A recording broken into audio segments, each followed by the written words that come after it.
Pasó lo siguiente, ¿ustedes han escuchado el síndrome de Asia? No. Ya, el síndrome de Asia es supuestamente, a ver, vamos a tratar de explicarlo, después le vamos a preguntar al doctor, pero es una condición que empieza a desarrollarse cuando el cuerpo intenta expulsar algún agente externo del cuerpo. Por ejemplo, implantes, por decir algo que es más conocido. Entonces, la cirugía estética, los implantes. Bueno, resulta que hay varios casos reportados, de hecho hay incluso una campaña de una TikToker, actriz colombiana, que ella justamente tuvo un problema con su implante, se le rompió y le empezó a generar una cantidad de síntomas que incluso la tuvieron media complicada de salud. Hay un caso también, hay varios casos en Chile, y hay una auditora de la radio que nos mandó su caso, y ya vamos a presentar al doctor. Antes quiero que escuche las sensaciones de Liz. Ella es Liz, una amiga de la radio, que nos cuenta un poquito qué le ha pasado con este síndrome de Asia, y ya tomamos contacto con el doctor. Yo hace 8 años atrás me puse implantes de glúteo y con el tiempo empecé a presentar molestias como irritación en la zona, dolores en las articulaciones, cansancio crónico. No tenía idea qué me pasaba. El último tiempo se me desarrolló una alergia localizada en la zona donde estaba el implante, un afebramiento de la pierna, de la zona, dolor al caminar. Cuando fui donde una dermatóloga, ella me pidió que me hiciera una resonancia magnética y nos dimos cuenta que el implante estaba roto.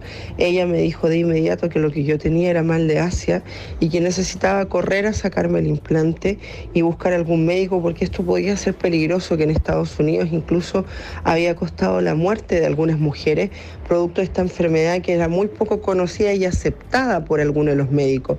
De los 3 cirujanos que vi, solo uno reconoció que era el mal de Asia. Ahí está el testimonio de Liz, auditora de la radio también, que quería compartir con nosotros, y por eso queremos sumar a esta conversación al cirujano plástico y expresidente además de la Sociedad Chilena de Cirujanos Plásticos, don Claudio Tomás, a quien agradecemos mucho su tiempo, doctor. ¿Cómo está? Hola, doctor. Hola, ¿qué tal, Loreto, Álvaro? ¿Cómo están?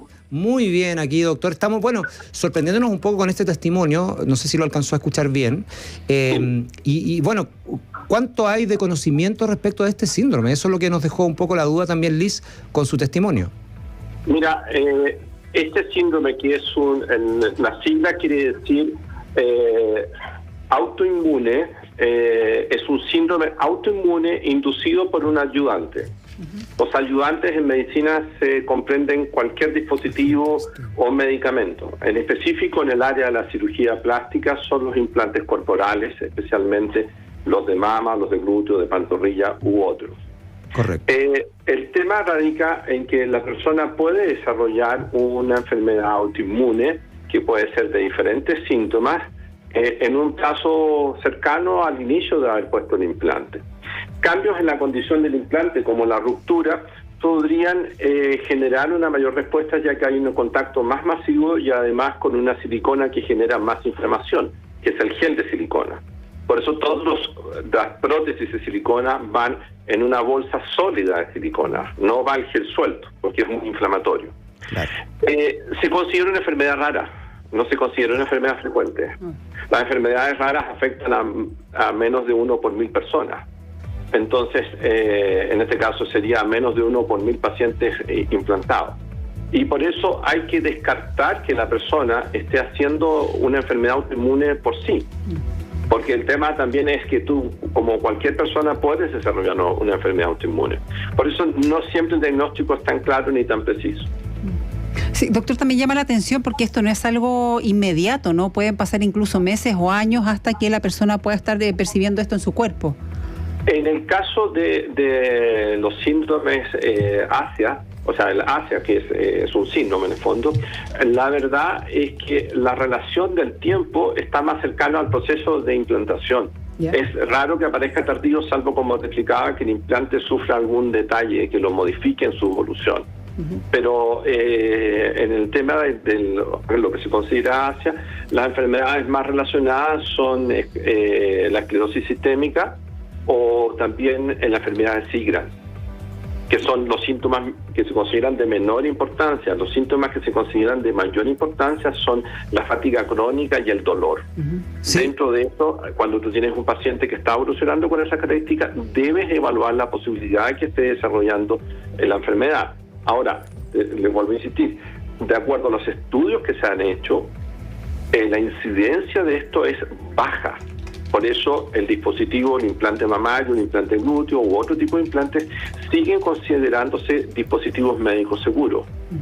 Doctor, pero lo que también dejaba arguía Liz en su testimonio era que, y también nos contaba a nosotros, y que no había mucho conocimiento de esto. De hecho, algunos doctores le decían puede ser una fibromialgia o alguna otra cosa. Entonces es como que cuesta detectar que sea justamente un síndrome de Asia. Y eso lo hace peligroso, digamos. No lo sé, pero al menos dentro de los cirujanos plásticos certificados yo te diría que la mayoría sabe este tema. Esto es un tema que se ha discutido mucho en el tema de la evolución que ha tenido la seguridad de los implantes en los últimos años, en varios congresos.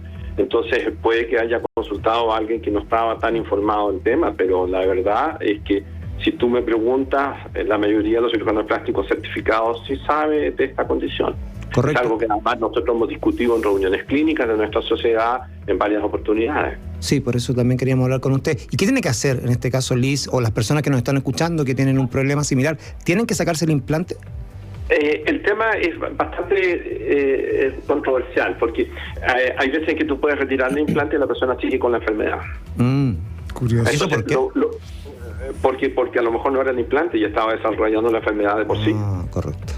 Porque estamos hablando que la persona empieza a desarrollar una enfermedad autoinmune. Entonces, la enfermedad autoinmune puede aparecer si es que no tienes un implante corporal, sí. Hay muchas enfermedades autoinmunes, son más frecuentes en las mujeres incluso. Disculpe, no sería Asia, pero seguiría siendo una enfermedad autoinmune, otra. Exacto. Okay. Entonces, por eso tiene que hacerse el diagnóstico muy específico, hay que ver el momento en que se inició el problema, hay que tener el diagnóstico específico, qué enfermedad está haciendo, porque hay algunas enfermedades autoinmunes que son más frecuentes relacionadas a los implantes mamarios, por ejemplo. Entonces, cuando eso ocurre, uno empieza a armar una posibilidad y sí, puedes decirle al paciente, mire, la alternativa es retirar el implante y ver la evolución que tienes. Pero puede que retire el implante y a lo mejor sigue con la enfermedad. Porque no es factible diferenciar si se trata, no existen exámenes que te permiten diferenciar si se trata de una enfermedad autoinmune sola o es un proceso Asia, es decir, que es el desarrollo de una enfermedad autoinmune inducida por un implante.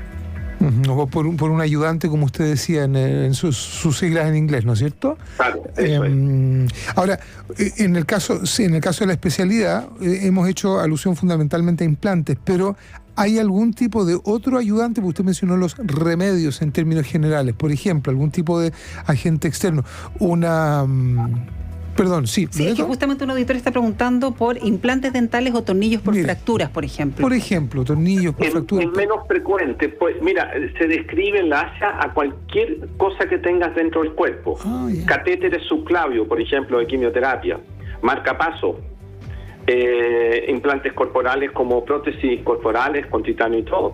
Porque hay ciertos factores donde existe inflamación que puede reverberar. Tú puedes, por ejemplo, el mayor problema es que cuando tú tienes implantes de titanio, que el titanio no es tan bueno como material, o sea, la pureza me refiero, el tipo de implante no es tan bueno, que ocurre mucho, ¿ya? Tú puedes desarrollar con más posibilidad lo que se llama biofilm, que no es una infección como tal, pero es la aparición de bacterias alrededor del implante y eso genera una inflamación y puede empezar a provocar dolor.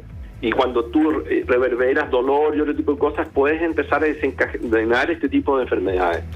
Son bastante complejas. Mira, yo me acuerdo cuando estaba de interno hace muchos años y veía a veces cuando hice mi pasantía de medicina interna, como interno, los profes viejos te decían, mire, las enfermedades autoinmunes simulan cualquier enfermedad. Tiene que estar siempre atento y pensar que debajo de algo podría haber este fenómeno, pero no son fáciles de diagnosticar. Aprovechando, doctor, han subido los implantes de glúteo, eso también nos llamó la atención.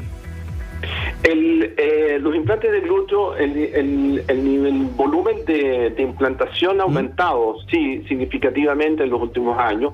Hay más seguridad en el procedimiento, hay métodos que te permiten eliminar más las complicaciones, porque la gente siempre tiende a pensar que un implante es como ponerse un implante de mama, que tiene bajo índice de complicaciones, una serie de cosas. El implante de glúteo tiene un poquitito más alto las complicaciones por la ubicación que va, y eso determina que haya tenido a comienzos del uso de los implantes menos uso, pero hoy en día muchas de esas cosas se han subsanado y se utilizan mucho los implantes glúteos. Y es más fácil que se rompa, ¿no? por el uso? No, al contrario. ¿No? Al contrario, mire. es bastante más difícil que se rompa un implante glúteo porque es mucho más duro. Correcto. Doctor, le queremos agradecer. Sabemos además que tiene pacientes, ha tomado este tiempo para aclararnos estos temas, así que le agradecemos mucho a Claudio Tomás, que es cirujano plástico, expresidente un de la sociedad. mensaje solamente. Sí, por favor. Los pacientes busquen cirujanos plásticos certificados ¿ya? En la Superintendencia de Salud. Es muy importante para que vaya una persona que tiene toda la formación y que le va a poder orientar en caso que tenga algún problema. Es súper importante lo que dice usted, doctor. Sí. Gracias, doctor. Le agradecemos mucho. Un gusto saludarlo. Gracias Igualmente, por la entrevista. doctor. Gracias, buenas Ahí está, ¿ves? Eso siempre. Creo que siempre que hemos hablado de este tipo de temas, siempre Es que busca hemos- a alguien certificado. Porque Claro, de hecho, él mismo, cuando lamentablemente han ocurrido estos eventos que terminan con el fallecimiento de alguna paciente que Que lo o hemos por visto. ahorrarse dinero o ni siquiera eso, pagando millones y millones de pesos, claro, por un mal procedimiento, que no se hacen los exámenes, no están certificados, en fin, termina lamentablemente falleciendo él o la paciente. Así que bueno, vamos a estar ayudando a Liz también para que mejore. Y Vitel